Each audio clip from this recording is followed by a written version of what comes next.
Boa noite a todos, boa noite a todas. Para quem não me conhece, eu sou Caroline Viseu, sou advogada e presidente da Comissão de Igualdade Racial da Seccional Catarinense. É uma grande honra participar deste grandioso evento como um todo. Saúdo carinhosamente o presidente Rafael Orne, Pedro Miranda, Dr. Marcos Vinícius, enfim, todos os envolvidos nesse projeto em comemoração ao mês do advogado. Tratar de pautas raciais em um ambiente de tanta credibilidade e responsabilidade social é imprescindível. É necessário, é urgente. Afinal, ser antirracista é buscar a fundo as razões insistentes de opressão, as razões que insistem em oprimir os corpos negros e que eles sofrem, acarretando no sofrimento diário. Por isso, ser antirracista é mover-se individualmente, socialmente e institucionalmente. Hoje, neste painel, trazemos 4 mulheres negras, essas que experimentam diariamente as mais variadas formas de opressão, dentre elas o racismo, o machismo, o sexismo, o patriarcado. Tê-las aqui é motivo de muita celebração e me honra imensamente intermediar esse debate com mulheres tão fortes, que exalam resistência e potência para falar dos 10 anos de Estatuto de Igualdade Racial, de seus avanços e suas estagnações. Nós, como juristas, levamos conosco o desafio de levar conhecimento social dessa lei que ampara uma população que ainda é vilipendiada pelo Estado, pois para que uma lei seja efetivamente cumprida, ela precisa ser conhecida. Hoje, com grandes estudiosas, eu tenho certeza que seremos muito bem contemplados e enxurrados de conhecimento. Sejam todos muito bem-vindos e um ótimo painel para todos. Passo a palavra agora para a doutora Liz, vice-presidente da Comissão sobre a Verdade Negra do Brasil, dessa seccional catarinense. Obrigada. Obrigada, Carol. É um prazer enorme estar aqui, né, representando a Comissão da Verdade sobre a Escravidão Negra no Brasil, onde nós temos como presidente o Dr. Orlando Moraes, que por motivos de saúde não pôde estar presente, e mais ainda dividir esse painel com pessoas que para mim são tão caras, né? Flávia mesmo, temos uma história aí de alguns anos de luta, né, contra o racismo, e é um prazer imenso poder aqui nessa noite estar apresentando a doutora Flávia para vocês. A doutora Flávia, ela é advogada especialista nessas denúncias sobre o racismo no Brasil e em denúncias internacionais de violação dos direitos humanos, tanto para a ONU quanto para a OEA. Então, muitos de vocês talvez não saibam, né, o quão abrangente pode alcançar essas denúncias de racismo, e a doutora Flávia é uma das nossas parceiras aí na conquista desse alcance, né, dessas denúncias. Eu acho muito importante aproveitar o meu tempinho aqui, colocar para vocês de que se trata, né, a Comissão da Verdade sobre a Escravidão Negra no Brasil e o trabalho conjunto que ela vem fazendo com a Comissão de Igualdade Racial, porque a função dessa comissão, a ideia dessa comissão que se deu início em 2014 pela OAB Federal, é de buscar, de alguma forma, né, provas, tanto documentais quanto provas materiais dos crimes que, entre aspas, né, viabilizaram, de alguma forma, a escravidão das pessoas negras no Brasil. Então, a ideia dessa comissão vai muito além de apenas se fazer uma retratação, uma busca e uma literatura sobre a escravidão negra no Brasil, mas também de, através desses estudos, criar, né, alguma política pública de combate ao racismo. Então, sem mais delongas, eu vou passar aqui a palavra para a doutora Flávia, que muito nos honra aqui nessa noite, né? E que, como eu já falei, me tem um carinho muito grande, né, pela parceria e pelos percalços aí da nossa luta de combate ao racismo aqui em Santa Catarina também. Né? A doutora Caroline, eu conheci ela em uma palestra, né? Me encantei por essa mulher forte desde o início, tão nova e tão sábia, né? Então, uma gratidão enorme tê-la na comissão, ainda mais como presidente. Para mim, eu fico muito feliz com isso, né? Já que eu fui uma das que convidou ela a participar da comissão, e hoje vejo ela abrilhantando aqui a nossa noite. E a doutora Sílvia, que vem aqui também nos honrar com a sua fala, né? E para que vocês tenham a oportunidade de ouvi-las, então eu vou passar a palavra para a doutora Flávia. Doutora Flávia, por favor. Boa noite a todos e todas. Quero agradecer muito o convite de estar aqui com vocês hoje, participando desse importante painel.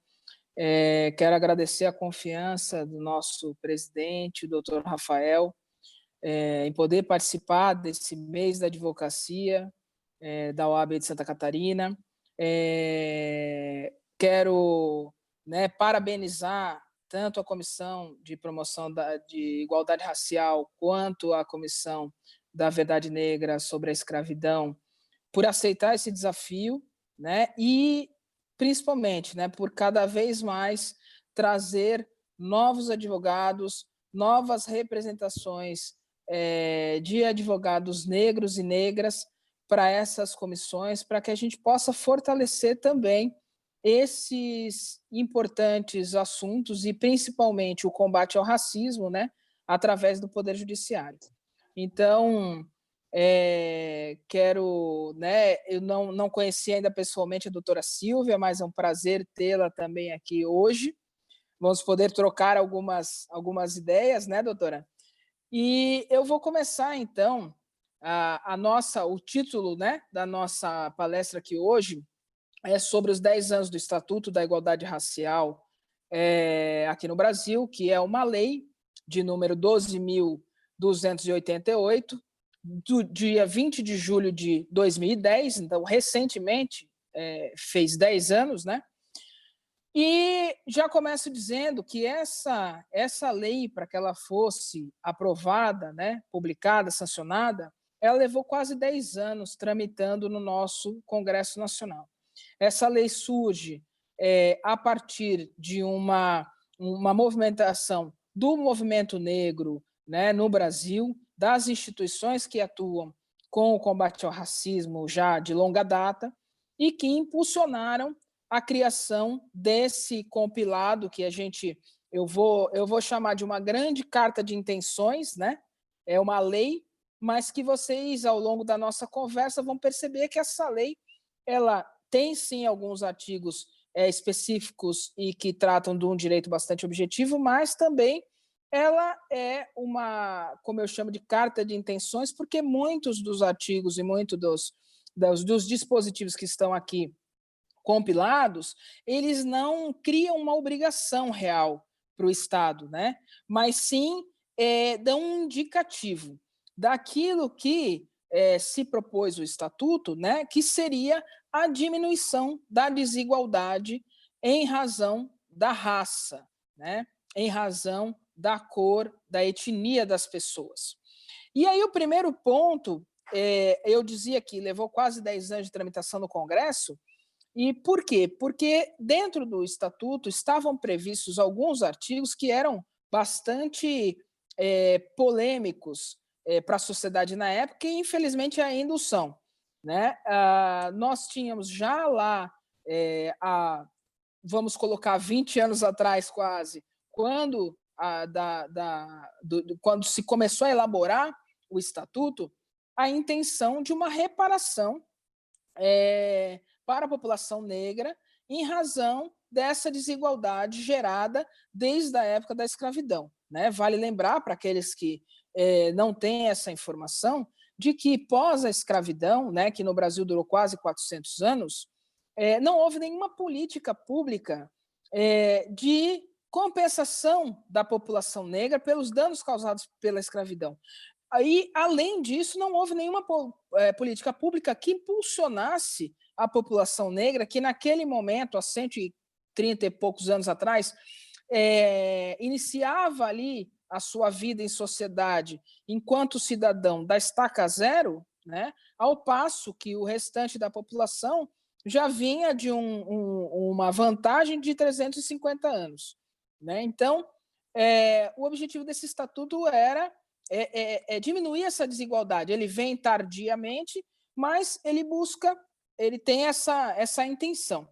E aí, para que a gente possa diminuir essa desigualdade, como eu disse, não adianta uma carta de intenções, né? Não adianta só palavras bonitas e boas intenções.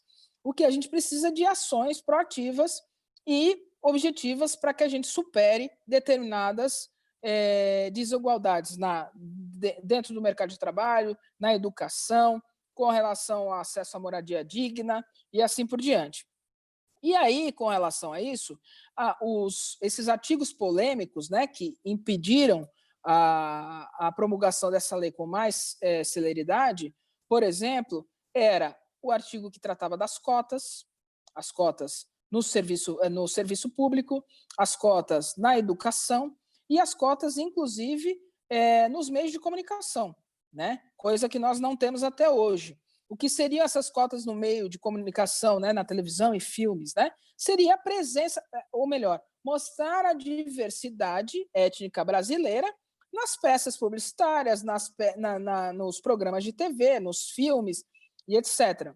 Quem já assistiu minha palestra algumas vezes, a Emiko já me ouviu falar isso uma centena de vezes, mas vou repetir. Por exemplo, nós temos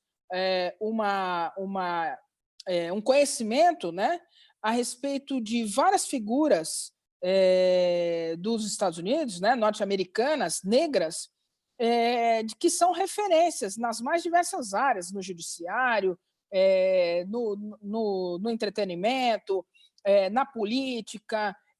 Os Estados Unidos, inclusive, elegeu um presidente, né, negro, né? Barack Obama é de conhecimento de todos. Agora, vocês sabiam, por exemplo, que a população negra norte-americana não passa de 14%? Eu acho que a maioria das pessoas, muitas vezes, né? A maioria das vezes, quando eu falo isso numa palestra, as pessoas se falam, não, 14% não é possível. Sim, 14%. E aqui no Brasil nós somos 56%, né? E não temos 10% dessa representatividade, né, em todos esses setores que eu citei. Então, por isso, a necessidade das cotas. E aí, lembrando que, obviamente, nos Estados Unidos, né, eles tiveram políticas de cotas, essa compensação de ação afirmativas, tão logo acabou a segregação racial naquele país. Outra polêmica dessa legislação do Estatuto era, por exemplo, o feriado de 20 de novembro. Uma polêmica que muito me espanta, né? No nosso país brasileiro, carnavalesco, que gosta de festas, né? Agora a gente está percebendo aí na quarentena, né, as pessoas deixando de lado a preocupação com a saúde para continuar curtindo festa de forma clandestina e etc. Mas, enfim, esse país, né, que tem diversos feriados, inclusive católicos, embora seja um Estado laico, se recusou a ter um feriado do 20 de novembro. Né? Se recusou a ter um feriado em homenagem a Zumbi dos Palmares, que hoje é considerado um herói brasileiro, né? Mas que é um legítimo representante da luta pela abolição da escravatura no Brasil, né? É um ancestral nosso e que as pessoas deveriam conhecer. Muitas pessoas sequer conhecem a história de Zumbi. A ideia de se criar um feriado não é simplesmente para fazer festa, né? É justamente para poder refletir e homenagear essa figura importante da história, assim como nós homenageamos vários outros, né? Tiradentes, por exemplo. Mas, em se tratando de um feriado para homenagear a população negra, o nosso país, a nossa sociedade, recusou-se, né, a receber esse feriado. Aqui na nossa cidade, em Florianópolis, nós tivemos, inclusive, a ação da CDL para impedir a legislação, né, que garantia o feriado. E, infelizmente, o nosso judiciário aceitou esse tipo de demanda, né, e sob o artifício de que isso prejudica o comércio. Eu acho que uma cidade turística, um feriado prejudicar um comércio é uma coisa bastante complicada. Tem algum erro aí nessa história. Mas a gente não vai falar de racismo ainda, né? Tem muita coisa para falar. Então, essas polêmicas acabaram, né, dificultando, atravancando, vamos dizer, a promulgação do Estatuto da Igualdade Racial. E como é que o Estatuto, então, foi aprovado no Congresso? Quando houve um consenso aí, né, entre as partes conflitantes, para que esses dispositivos fossem excluídos do Estatuto. Então, o Estatuto, quando ele chega sem essa estrutura, né? Vale dizer que ele também demorou tanto para ser aprovado que, por exemplo, né, apesar do Estatuto ser de 2010, nós já tínhamos cotas na universidade, que a primeira universidade a criar cotas, no sistema de cotas no Brasil foi a UERJ, a Universidade do Estado do Rio de Janeiro, em 2003. Por quê? Porque as universidades têm autonomia, existia uma pressão do movimento negro e foi construída, através do Conselho Universitário, a proposta. Nós não tínhamos uma legislação que amparasse, mas tínhamos a autonomia universitária que garantiu. Depois, mais para frente, a gente vai falar dessas legislações de cotas, né? Vale dizer também, em relação às cotas, por exemplo, que a lei que prevê 30% de cotas para mulheres em partidos políticos é de 97, a Lei 9.504. Ou seja, né, durante a tramitação do Estatuto, não era de desconhecimento das pessoas esse dispositivo de ação afirmativa, né, que as cotas, na verdade, é uma parte das ações afirmativas, né, ela não é o todo. Mas já existia, né, existiam as mulheres em partidos políticos, mas não existia uma resistência muito grande em relação a isso, né? Bom, e aí eu digo para vocês que essa discussão toda começou lá em 95, quando, depois de muita pressão, o primeiro presidente brasileiro assumiu, então, que o Brasil era, sim, um país racista e que vivenciava essa desigualdade racial entre pessoas negras e não negras, né? Esse presidente foi o Fernando Henrique Cardoso. Isso foi importante, por quê? Porque você não pode combater aquilo que você nega a existência, né? Depois nós vamos falar aí da Lei de Combate ao Racismo e vou falar um pouco do início dessa aplicação da lei no judiciário. Mas se a gente nega, tem muita gente que diz, o racismo no Brasil, o racismo é velado, né? Nós, como bem disseram aí as nossas mediadoras no início, nós, mulheres negras, não percebemos, né, o racismo de uma forma escondida. Os jovens negros que estão sendo aí assassinados diariamente também não estão percebendo, né? E sim, estamos percebendo de uma forma bastante declarada. Hoje em dia, com o advento da internet, não tem um só dia que você não vê um caso de racismo sendo denunciado publicamente na internet. Enfim, então, para a gente começar, né, especificamente a tratar dos temas que são tratados no Estatuto, eu vou começar com a educação. Eu peguei alguns pontos só, porque o Estatuto é bastante extenso, eu peguei alguns pontos que eu entendo um pouco mais relevantes, né? Não que os outros não sejam, mas para a gente trabalhar melhor aqui. Então, com relação à educação, nós já tínhamos, em 2003, anteriormente ao Estatuto, a Lei 10.639, que é uma proposta, né, uma lei que acabou mudando a LDB, ou seja, a Lei de Diretrizes e Bases da Educação. Então, ela não é simplesmente uma lei apartada, mas ela hoje integra a nossa LDB, né? E essa lei ela já fazia a previsão da necessidade na obrigatoriedade do ensino da cultura e história da África e dos afrodescendentes brasileiros. Isso deveria estar acontecendo desde 2003. E aí vocês vão perguntar, mas para que isso? Para que a gente não tenha a história contada de forma deturpada, como nós, né? Não sei a Caroline, que é mais jovenzinha, né? Não que nós estejamos velhas, né, doutoras? Estamos, na verdade, na flor da idade, mas o que a gente soube sobre a história do negro no Brasil era que éramos escravos, né? Domados, inclusive, bastante cooperativos com a escravidão, e que, enfim, que não trouxemos nenhuma não colaboramos de nenhuma forma para o desenvolvimento do nosso país. O único serviço que a gente sabia realizar era o serviço braçal, né?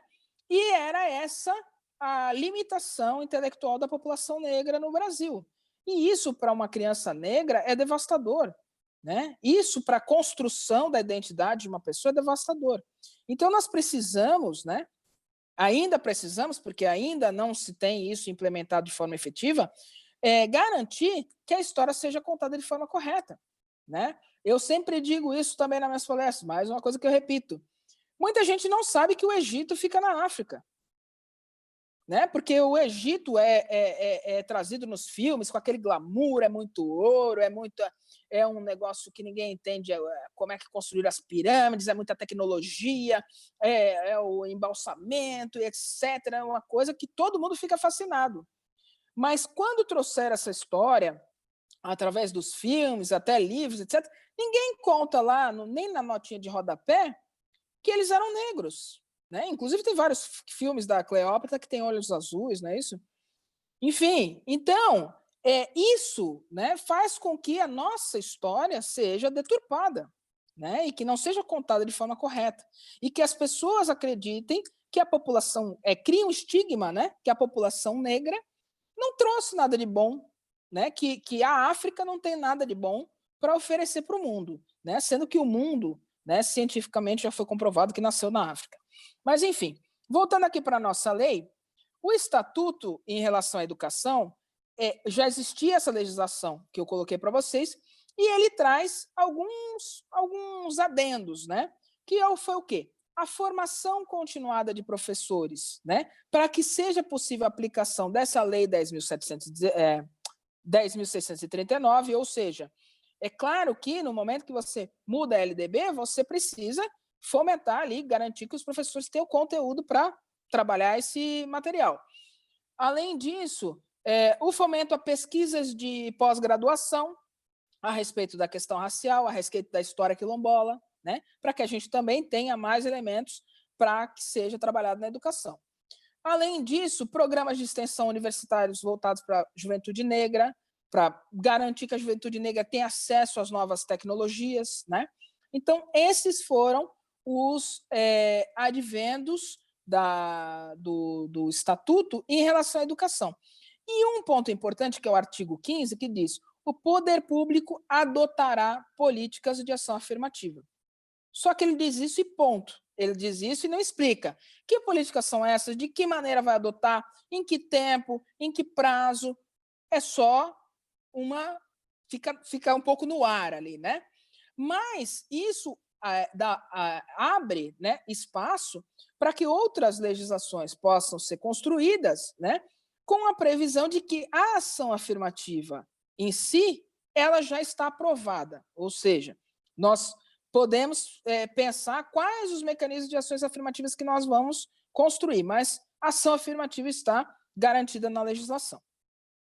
E aí, eu falei um pouco de cotas, a gente está falando de 10 anos do Estatuto, o que aconteceu de lá para cá, o que melhorou?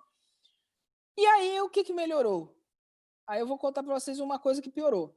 Por exemplo, nós tivemos aí nesse ano, né, o ataque do MEC a uma portaria, que era a portaria de número 13 de 2016, né, as cotas na pós-graduação, né? Quer dizer, o governo, nesse momento o governo federal, além de não implementar nada em relação à legislação, né, vigente do Estatuto de Promoção da Igualdade Racial, ainda tenta retirar direitos já consagrados, né?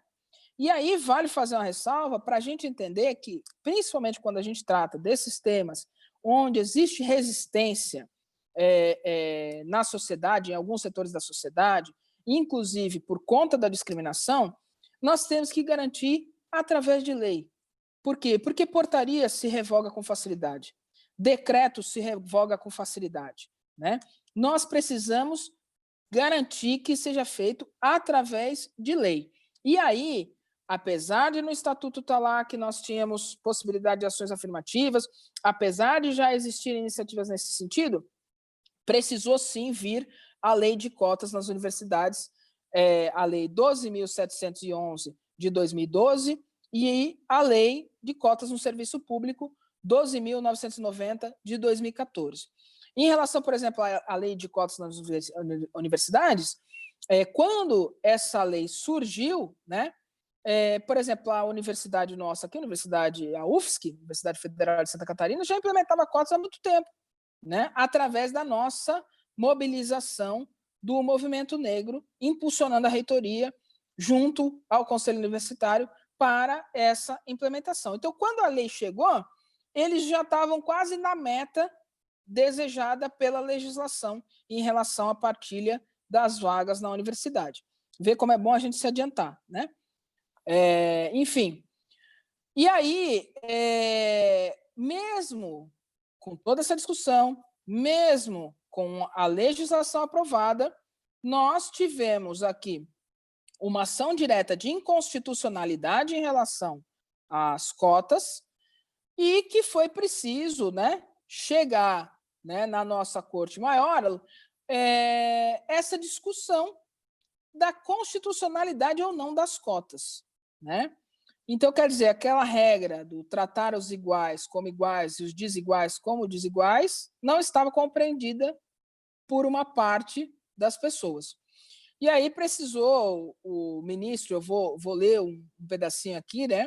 O ministro relator, que era o Luiz Roberto Barroso, ele diz o seguinte no seu relatório, né, em relação a essa ação direta de constitucionalidade. Ele considerou que a lei é motivada por um dever de reparação histórico decorrente da escravidão e de um racismo estrutural existente na nossa sociedade. E aí eu volto um pouquinho na conversa para dizer assim, muita gente ainda, usando a palavra popular, diz, mas racismo é mimimi, vocês estão inventando, isso não é racismo, não acontece assim. No Brasil, negros e brancos têm os mesmos direitos.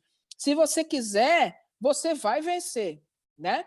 Agora, se isso tudo fosse verdade, por que a gente precisaria que na nossa Constituição Federal existisse um dispositivo dizendo que racismo é crime?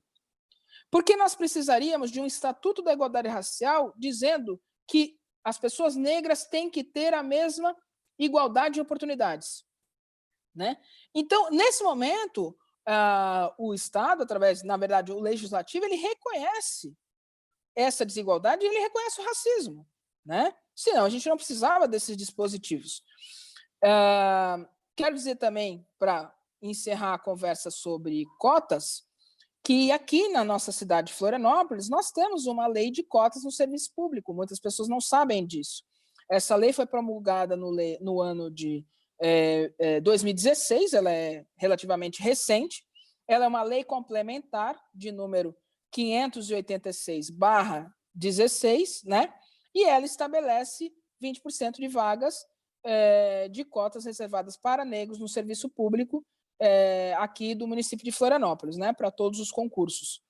Então, é um efeito cascata que, apesar, né, no meu entendimento, eu acredito que a lei federal ela já deveria dar esse norte, ou seja, quando foi feita a lei de cotas no serviço público federal, ela deveria já abranger estados e municípios, até porque nós não temos autonomia nos estados e municípios em relação a essa questão. Então, mas, de qualquer maneira, né, quis o legislador que cada esfera pudesse criar sua legislação própria. Então, alguns lugares têm, outros não. No Serviço Público Federal, em todos os órgãos, né? Flávia, 5 minutos. Nossa Senhora, então tá. Vamos falar, então, agora de acesso à terra quilombola. Então, nós temos aqui essa questão da titulação, que é uma questão muito antiga, inclusive o decreto de titulação de terras quilombolas é de 2003, também anterior ao Estatuto, decreto número 4.887, e aí ele determina, né, o formato de que essas terras vão ser reconhecidas. Então, para quem não sabe, os remanescentes de quilombo eram aquelas pessoas, né, que no pós-escravidão permaneceram, né, em determinados locais Na época, talvez também as pessoas não saibam, no pós-escravidão, a população negra não tinha acesso à terra, o único meio de se acessar a terra era pela compra, né? E, obviamente, né, nenhum ex-escravo tinha dinheiro para comprar, porque após a escravidão, simplesmente, né, o que foi dado a eles foi um aperto de mão e uma carta de alforria. Na verdade, o aperto de mão eu estou inventando, porque provavelmente não aconteceu. Então, eles não tinham condições de ter acesso à terra. E essas pessoas que permaneceram nesses territórios, então, a partir de 2003, se deu o direito de, então, que eles pudessem titular essas terras. Diferente do que as pessoas pensam, não é um título, não é uma escritura pública que você adquire um patrimônio, depois você faz o que você quiser com eles. É um título de terra coletivo para a comunidade que se constitui numa associação para poder recebê-lo, e são feitos vários estudos antropológicos e laudos do INCRA e etc., para que se possa determinar, finalmente, de que essa terra pertence àquela comunidade. Bom, como eu estou com pouco tempo, vou dizer para vocês que, a partir dos dados da Fundação Palmares, nós temos mais ou menos 3.524 territórios quilombolas, né, que foram reconhecidos, ou seja, que a Fundação Palmares disse, olha, aqui é uma área quilombola. A partir disso, precisa ser feito um procedimento, né, para que ocorra a titulação. Então, 3.524. 80% destes reconhecidos já em 2003, logo na aprovação do decreto. E de lá para cá, apenas 7% desse total foi titulado. Apenas 161 territórios foram titulados, né? Então, muitas pessoas acham que esse decreto, vocês estão dando terra para os negros, agora que é isso? Estão dando terras, né? Como se muitos imigrantes não tenham ganhado também terras, né? Quando aqui vieram e foram muito bem-vindos. Então, não é bem assim. Inclusive, estuda-se que se a gente for nesse ritmo, né, para titular essas terras, a gente vai levar mais ou menos uns 1000 anos. Então, né, talvez aí a nossa linhagem já esteja extinta, né, talvez a gente não seja mais nem um ser humano nesse formato que a gente conhece, enfim. Mas essa é a situação, essa é a realidade da titulação das terras quilombolas, e que o Estatuto, embora tenha determinado ali que cabe ao Estado titular, não conseguiu avançar também nessa burocracia, nessa questão. E aí, apenas um último dado de que a Fundação Cultural Palmares, né, para quem não sabe, é aquela que hoje é presidida pelo cidadão que disse que racismo não existe, racismo é mimimi, né? Nós somos vagabundos, nós, os negros, né? Por isso que a situação está como está, e não vou gastar muito mais meu tempo com isso, porque eu tenho pouco.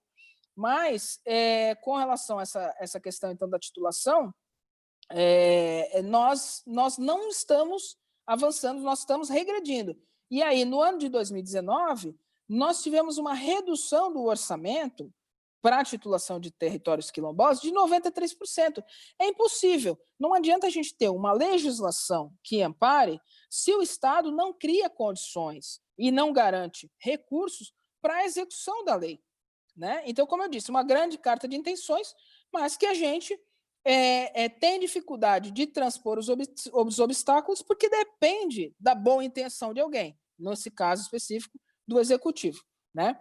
Então, acho que eu estou com o meu tempo super estourado, eu vou deixar para falar da questão do acesso à justiça e do combate ao racismo depois, no finalzinho, quando eu tiver um tempo, tá bom? É isso por enquanto, gente, muito obrigado, espero ter esclarecido algumas dúvidas.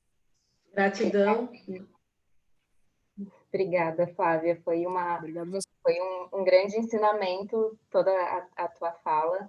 Eu anotei várias coisas aqui, vontade de debater, mas como a gente tinha anotado que não seria esse o formato do evento, eu vou apresentar agora a nossa segunda palestrante, que muito me honra com a sua presença, a doutora Silva Cerqueira. Ela, para quem ainda não conhece, a doutora Silva é presidente da Comissão Nacional da Promoção de Igualdade Racial da OAB Nacional. Ela também é membro do IAB, é doutoranda em Direito Constitucional, é suplente do senador federal pela bancada da Bahia, o senador Ângelo Coronel. Doutora Silvia, mais uma vez, muito obrigada por ter aceitado o convite, nesse novo formato digital, de trazer todo o seu conhecimento para Santa Catarina, mais uma vez. E, enfim, a palavra é toda da senhora e ficarei aqui ouvindo com muita honra e gratidão. O microfone da senhora está desligado. Boa noite a todas as pessoas. Vamos compartilhar um pouco. Eu costumo dizer que nesses nossos encontros e nesse formato digital agora, por força da pandemia, né, desta peste que nos pegou de surpresa, eu costumo dizer que a gente faz conversa. E eu, como gosto muito de conversar, aliás, é muito peculiar do advogado, né? O advogado conversa, até porque seu instrumento de trabalho é a voz, é a fala. Então, eu quero inicialmente agradecer pelo convite e, nesse agradecimento, eu quero cumprimentar o presidente da seccional, doutor Rafael, pela sensibilidade de escuta, por essa forma receptiva das nossas demandas. Cumprimentar a doutora Caroline Viseu, todo o meu carinho, não é, por essa forma sempre acolhedora quando estamos juntas e participando de eventos. A minha querida companheira de mesa, a doutora Flávia Helena, também a doutora Emiko, brilhante doutora Flávia, com suas considerações, com a sua intervenção. Enfim, em nome de todas vocês, eu gostaria de cumprimentar todas as advogadas e advogados aí do estado de Santa Catarina, e não posso também deixar de registrar a doutora Lucinara Manetti, que também ela é da nossa diretoria executiva, uma pessoa que eu tenho o maior apreço e afeto. Fizemos um evento aí também muito legal, muito interessante, o presidente da sua subseção, enfim. Eu fico muito em casa quando estou por aí. E estou torcendo que essa pandemia termine para que eu possa voltar, mas aí a abraçá-los de verdade.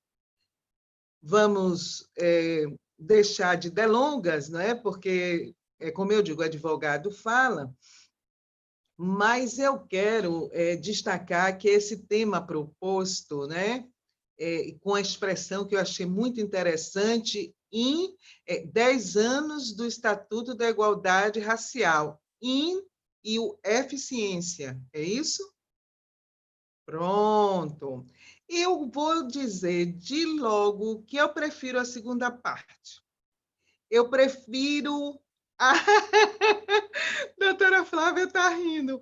Eu prefiro, viu, doutora Flávia, a eficiência, e vou lhe dizer por quê. Por mais que tenhamos enfrentado dificuldades, e não foram poucas, né? A senhora e eu sabemos as dificuldades enfrentadas nesse processo de construção, debates, alterações, o vai e volta, cada região tinha uma sinalização a fazer, não é? Enfim, não queríamos abrir mão de certos avanços legislativos e de conteúdo, né, para a construção e aprovação nas duas casas legislativas, mas, por fim, a despeito dessas dificuldades todas, e que foi resultado de uma luta política histórica do movimento negro, nós conseguimos que o Estatuto fosse aprovado. Não como gostaríamos, mas foi o possível, e nós compreendemos, e naquele momento, graças a Deus, tivemos essa grandeza de compreensão para que ficássemos com este diploma, que eu acho que, além de histórico, ele é muito eficaz. Nesse contexto, eu acho que ele tem um papel fundamental de traçar, né, pontuar políticas públicas que, de forma estratégica, têm o objetivo de reduzir essas desigualdades que a doutora Flávia falou de forma lapidar, que permeiam o nosso tecido social, o tecido social da nação brasileira, vistas a exigir do Estado medidas concretas para atender interesses individuais ou coletivos, bem como fazer com que, a partir das normas nele residentes, pudéssemos contribuir com a implementação de projetos e ações destinadas a combater a discriminação racial e as desigualdades raciais que atingem o segmento afro-brasileiro. Desse modo, o argumento de alguns, não é?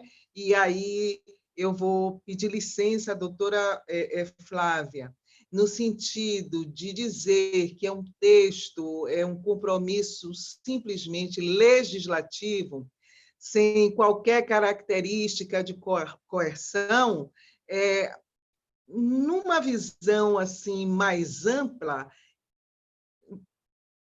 pode até proceder, embora eu ache que ele traz nele, no seu conteúdo, um dever-poder, não é? E esse dever-poder que é regulamentado pela Constituição Federal enquanto direito fundamental que é, e ele traz isso perfeitamente discorrido em seu corpo, não é?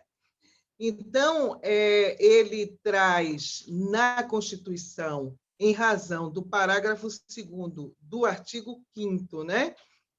Que dá a autoaplicabilidade aos dispositivos quando se traz em seu bojo direitos fundamentais, eu creio que o Estatuto da Igualdade Racial ele traz postulados que tratam somente de direito, mas basicamente, melhor dizendo, de direitos fundamentais. E aí eu vejo essa importância que o Estatuto da Igualdade Racial traz, né? Norteia, inclusive, o Poder Judiciário e os titulares da proteção desses direitos difusos e coletivos. Doutora Caroline, eu venho, ao longo desses anos todos, exercendo uma advocacia que mescla o direito com o ativismo social, consequente no que pertine ao resgate da dignidade e à reparação de direitos da população negra pós-diaspórica, cujo racismo e as discriminações racial e social insistem na permanência e de um apartheid cotidiano, estigmas estes que insistem em permanecer no imaginário da nossa sociedade brasileira. E por mais que façamos gestões e articulações com vistas a estabelecer o tratamento equânime entre pessoas diversas que possuem direitos iguais, contudo, as oportunidades não avançam na mesma proporção dos movimentos realizados para objetivamente efetivar essa igualdade que tanto queremos e que a Constituição consagra no seu formalismo, mas que objetivamente precisamos de normas como o Estatuto, que é uma norma infraconstitucional, para estabelecer essa igualdade. Eu gosto muito aí nessa linha de Rawls, né? John Rawls, o filósofo, o justo filósofo, um dos mais festejados, né? Nessa nossa geração, quando ele em seu pensamento, que se manteve muito fiel à história e à atualidade, à teoria e à prática, ele entendia a injustiça de duas formas, a do destino e a da sociedade. A do destino, eu fiquei assim, quando li pela primeira vez, sem compreender muito, E aí, depois eu fui entender, ele perdeu, salvo engano, 2 irmãos com problema de saúde, os quais ele não se conformava por ter perdido os irmãos dessa forma. Mas tinha a injustiça da sociedade, que é esta, inclusive, que a gente convive no dia a dia, que é a injustiça que decorre das desigualdades. E por que que ela me chama muito a atenção? Que é muito que vivemos hoje, e a doutora Flávia, quando começou, ela sinalizou o racismo e as ações afirmativas no Estado norte-americano. Ele viveu lá, e ele era de uma cidade, Baltimore, e lá, ele, desde essa época, ele já visava essa desigualdade. Mas, Silvia, por que é que você está trazendo isso? Porque eu preciso pontuar o avanço que eu vivencio hoje e o avanço que eu vivenciei, e o desavanço, digamos assim, que eu vivenciei na construção do Estatuto da Igualdade, né?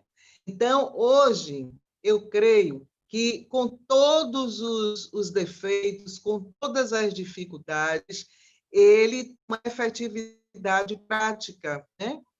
Pelo menos como compêndio jurídico, nós temos uma referência e que nos norteia mesmo diante das demandas que temos que enfrentar no nosso dia a dia.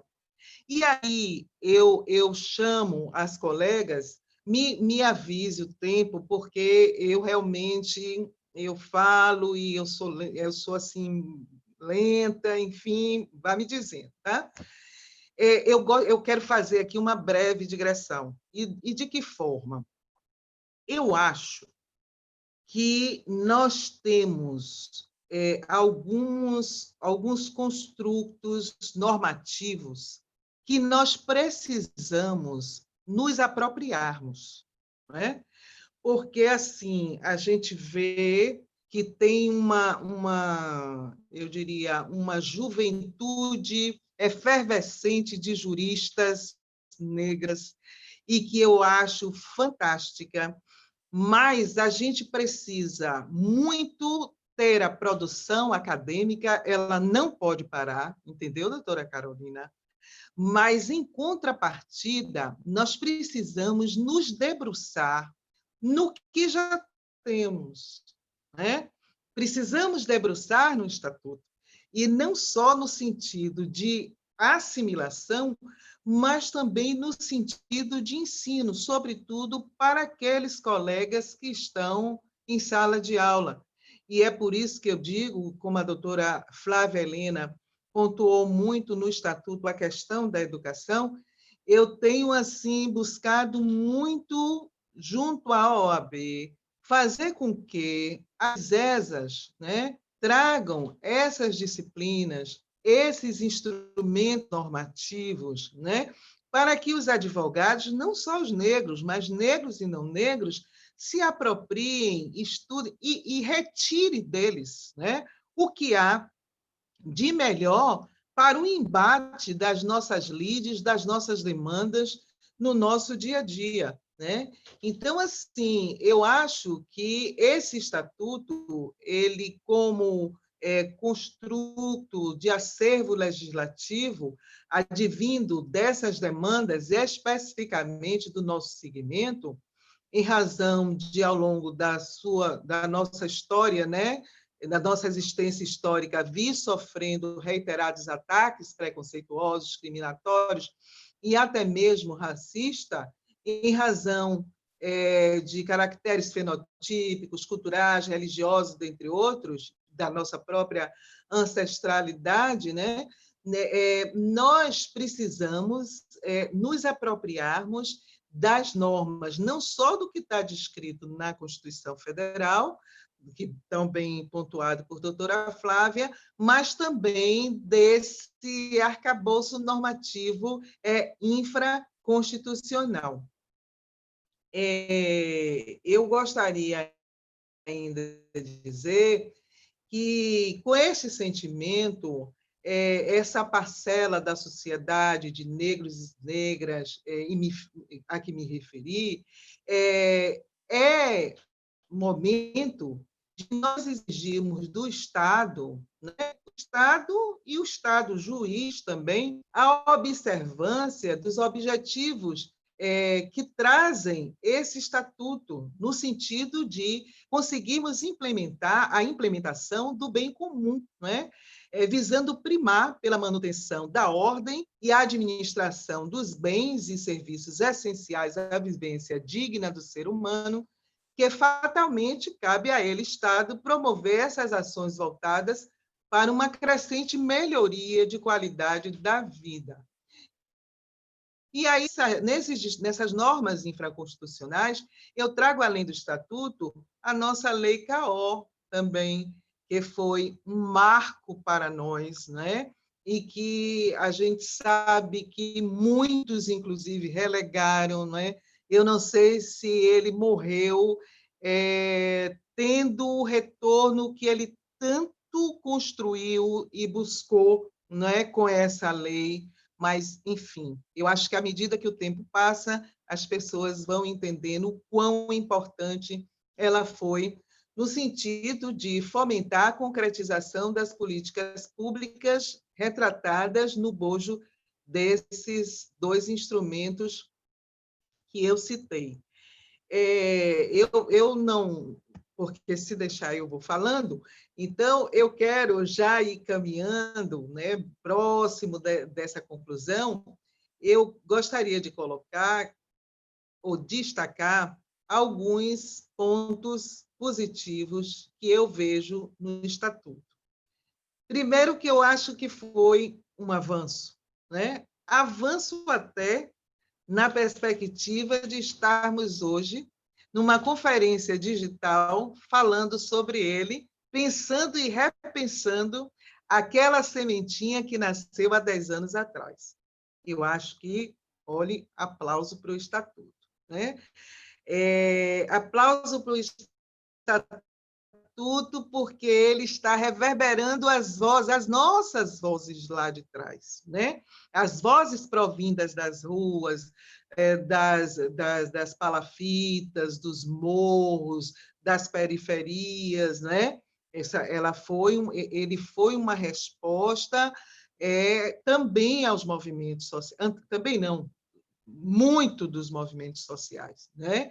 Então, a gente pede perdão por aquilo que não entrou, ou da forma que não foi da forma que nós gostaríamos, mas ele está aí, ele vive.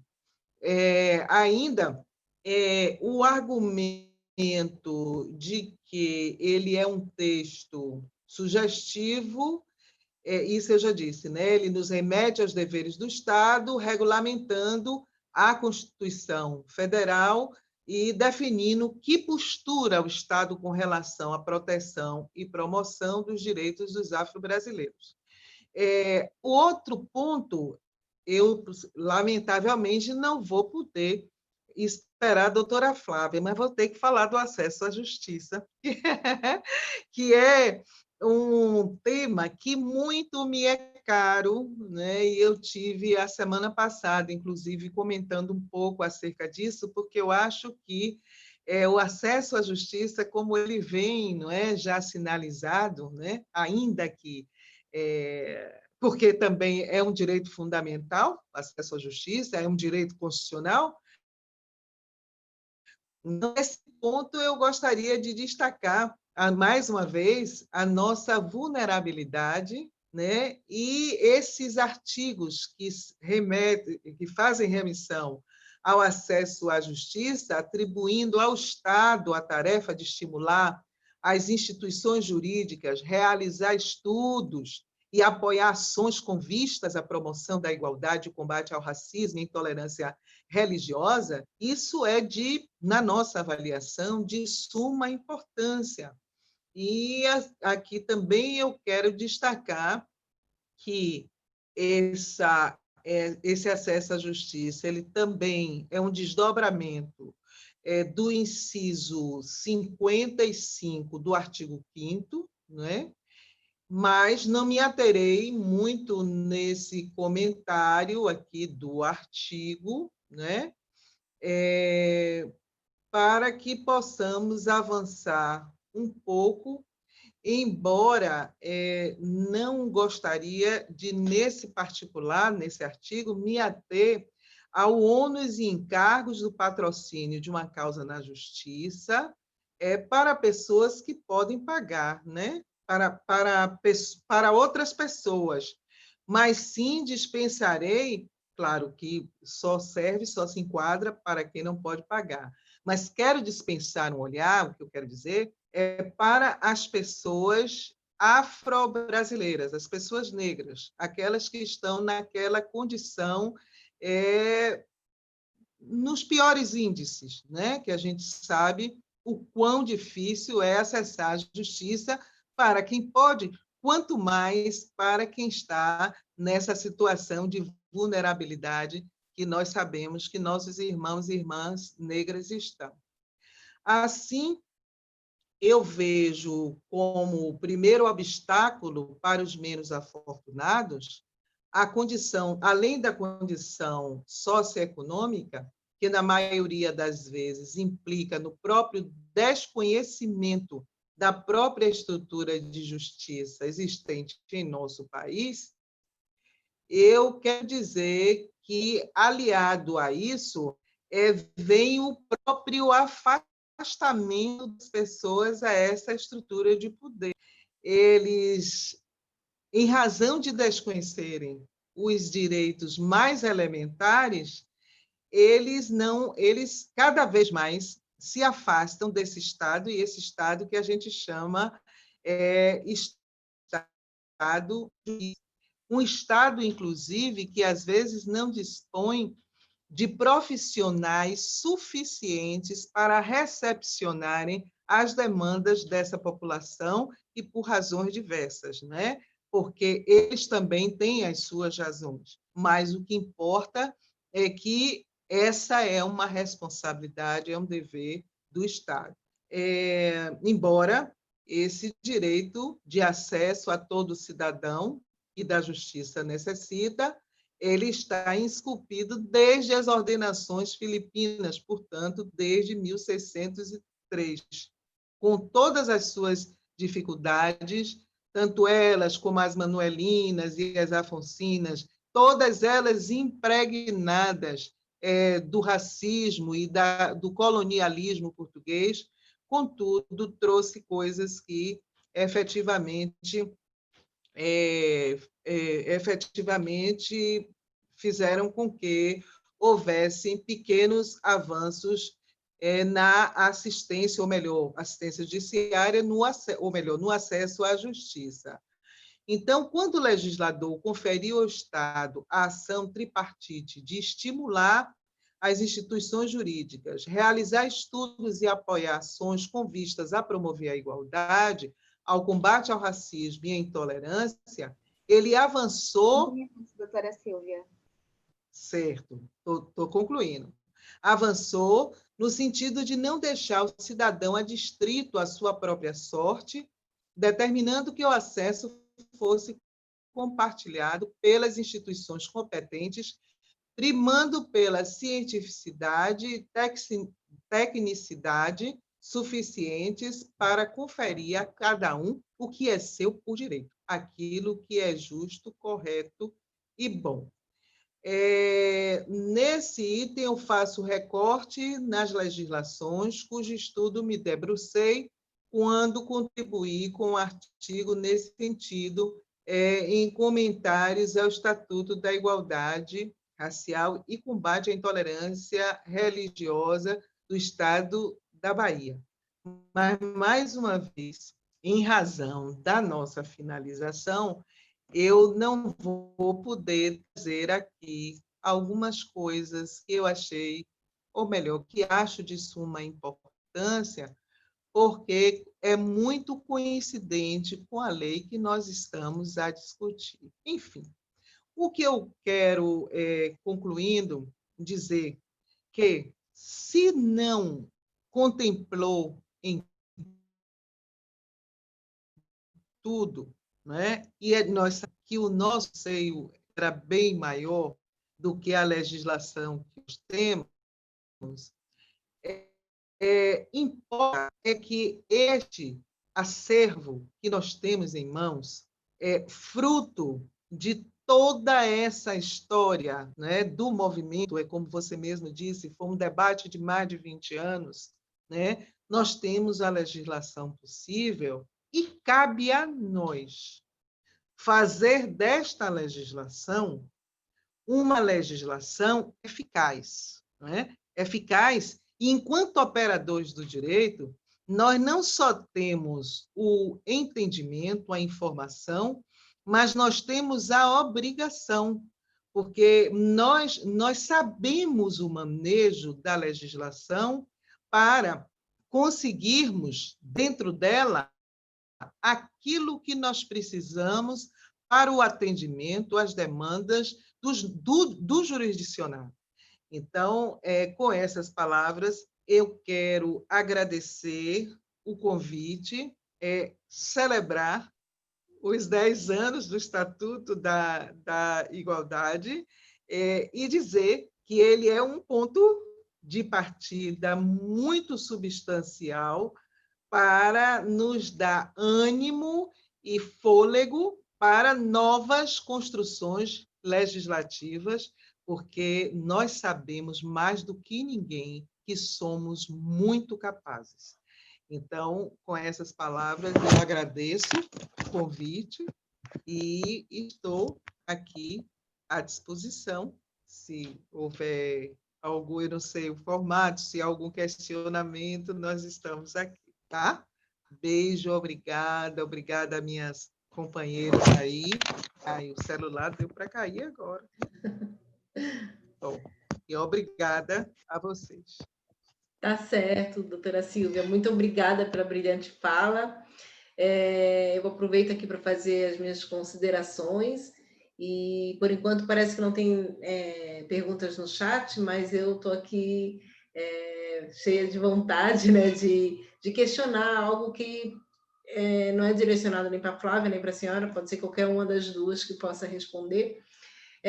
Quando se fala nessa ineficácia, né, do Estatuto, logo nos vem na memória, né, a questão do próprio judiciário, do próprio Estado como um instrumento de realizar essa eficácia, né, um instrumento de fazer com que, de fato, essa legislação não fique só uma letra morta no papel, mas que ultrapasse isso e de fato, puna, né, esses atos tão violentos que diariamente, como a Flávia já colocou, a gente vê aí nos noticiários, inclusive às vezes até conosco mesmo, enfim, com pessoas muito próximas, né?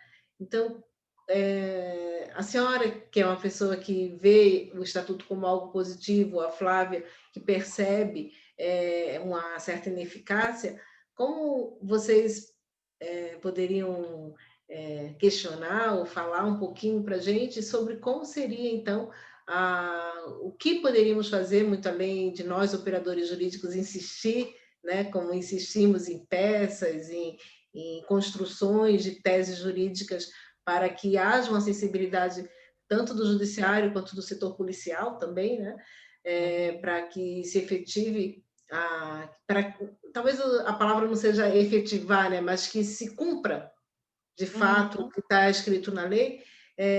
O que vocês consideram ser um ponto de partida para que se possa alterar essa situação atual que a gente vive de não conseguirmos, de fato, fazer com que os nossos agressores sejam punidos? Posso começar, doutora Silvia? Pode, então, para descansar a garganta. Tá certo. Mas bem rapidamente, né? Depois acho que a gente vai ter oportunidade, mas dizer que eu não discordo. Na verdade, eu acho que não existe uma discordância nas nossas falas. Eu acho que existem pontos de vista diferentes em relação ao mesmo assunto, né? Claro que eu reconheço que, historicamente, a importância do Estatuto e a importância, como eu disse, para mim, o primordial é o reconhecimento não só do Poder Legislativo, como do próprio Estado, da existência da desigualdade e da existência do próprio racismo, né, que opera essa desigualdade. Então, sim, né, algo a se comemorar. Mas em relação ao que a Emiko falou, eu vejo que, sim, existem duas questões. Uma questão a doutora Silvia pontuou, que é a nossa necessidade, enquanto operadores do direito, de cada vez mais, né, buscar formas de garantir essa aplicação da lei de forma eficaz. A Emiko trabalhou comigo, né, num programa que a gente acompanhava vítimas de racismo. Muitas vezes, lá naquele início, era muito frustrante, até porque o próprio Poder Judiciário tinha uma visão diferente em relação ao assunto, que o que eu posso dizer para vocês? Não que tenha mudado totalmente, mas, como a gente sabe, né, no direito tudo é uma questão de interpretação. E eu acho que o problema maior, muitas vezes, por exemplo, agora falando especificamente do crime de racismo, é a possibilidade de muito ampla dessa interpretação, né? Ou seja, no passado, por exemplo, lá no início, assim que nós tivemos a promulgação da lei de 89, nós ingressávamos com ações, casos de racismo na justiça, e a resposta do judiciário, né, através de sentenças e muitas vezes acórdãos, era no sentido de que não houve o crime de racismo porque não existe racismo no Brasil. É mais ou menos dizer que não houve o crime de homicídio porque o ser humano é bom, o ser humano não mata ninguém, né? Eu estou mostrando o cadáver, eu estou mostrando a arma do crime, mas a interpretação do judiciário é de que não. Mesmo assim, não é possível, porque originalmente o ser humano não faria. Assim como originalmente não existiria o racismo, portanto não poderia existir o crime. Mas eu acho que o que a gente pode fazer é, sim, nos fortalecer, né? Atuar de forma conjunta, os operadores do direito atuarem de forma conjunta, para que o impacto no judiciário seja maior, né? nas nossas ações, nas nossas proposições. E a outra coisa é a manutenção nossa dessa pressão realmente, né, popular, social, através da militância, através do movimento negro, para que todas as instituições públicas, né, não só o judiciário, passem a se envergonhar da sua postura, né, negativista em relação ao problema racial do Brasil. Eu acrescentaria pouquíssimas coisas, mas assim, eu vou confessar a vocês que 99% das minhas ações, cujo objeto diz respeito à discriminação, ao racismo, ao preconceito, eu não deixo de lançar mão de todo esse arcabouço legislativo que está aí posto, inclusive o Estatuto da Igualdade Racial. Você imagine, não só isso, eu vou para além. Eu trago para toda a minha fundamentação toda a legislação internacional, não é? Porque a Constituição me faculta a partir do parágrafo 2º do artigo 5º, não é? Na medida em que ela incorpora como legislação doméstica e que eu posso valer disso, ainda que não fosse, quanto mais que o dispositivo constitucional me dá essa prerrogativa de lançar mão disso. Então, o que eu quero lhe dizer é que, de forma efetiva, para todos esses crimes, nós não podemos abrir mão, não é? Nas nossas fundamentações. Agora mesmo eu estou preparando uma defesa que eu tenho 5 dias trabalhando. Entre uma live e outra, eu paro, e aí a vida vai continuando, mas eu tenho 5 dias. E, olha, eu estou utilizando exatamente essa legislação, né? Outra questão, é muito importante, como Flávia disse, que nós sensibilizemos a magistratura.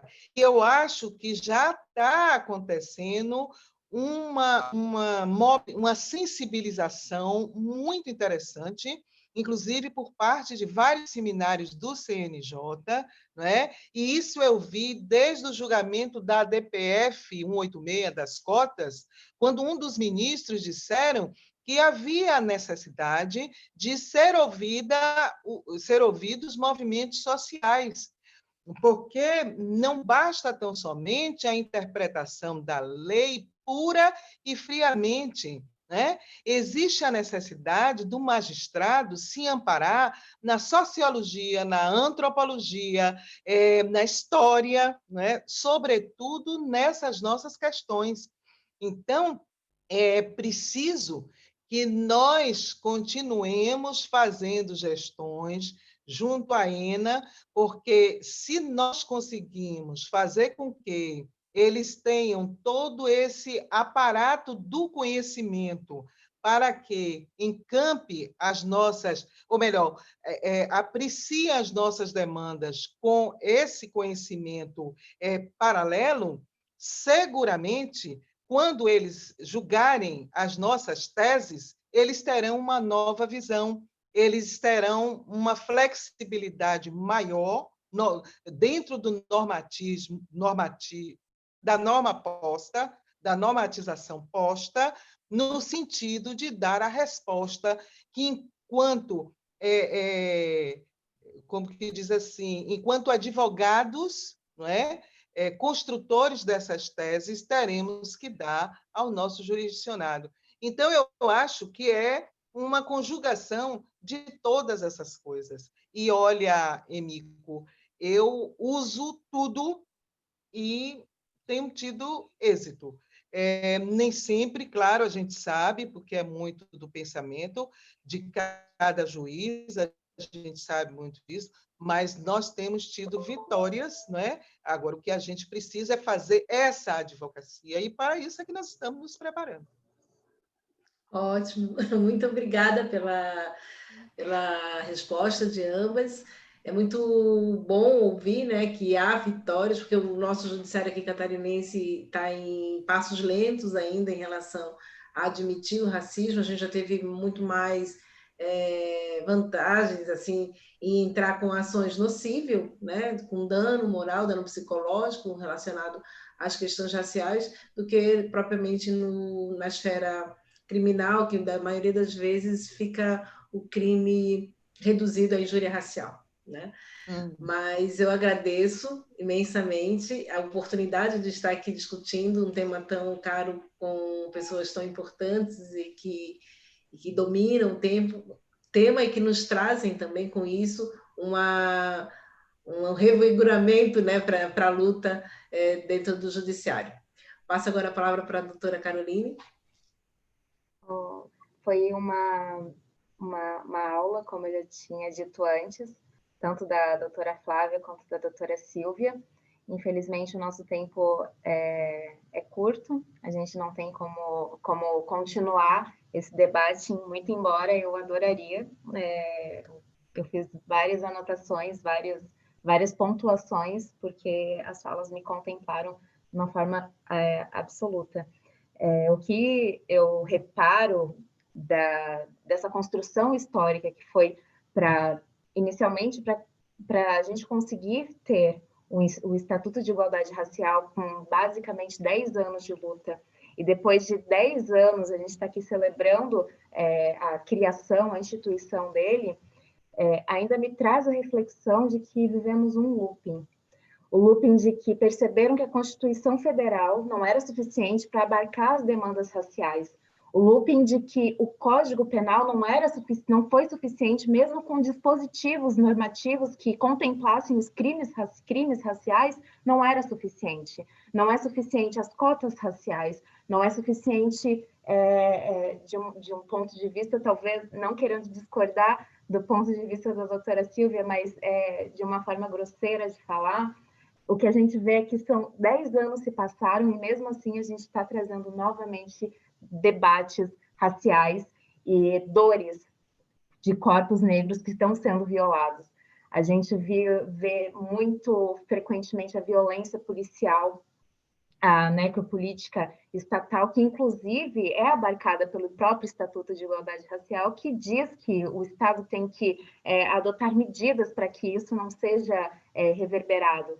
E agora a gente vê pessoas nas ruas, tanto nos Estados Unidos, quanto chegou aqui também, mortes cruéis, violências absurdas contra corpos negros, e o que a gente percebe é que esse looping ainda está rodando.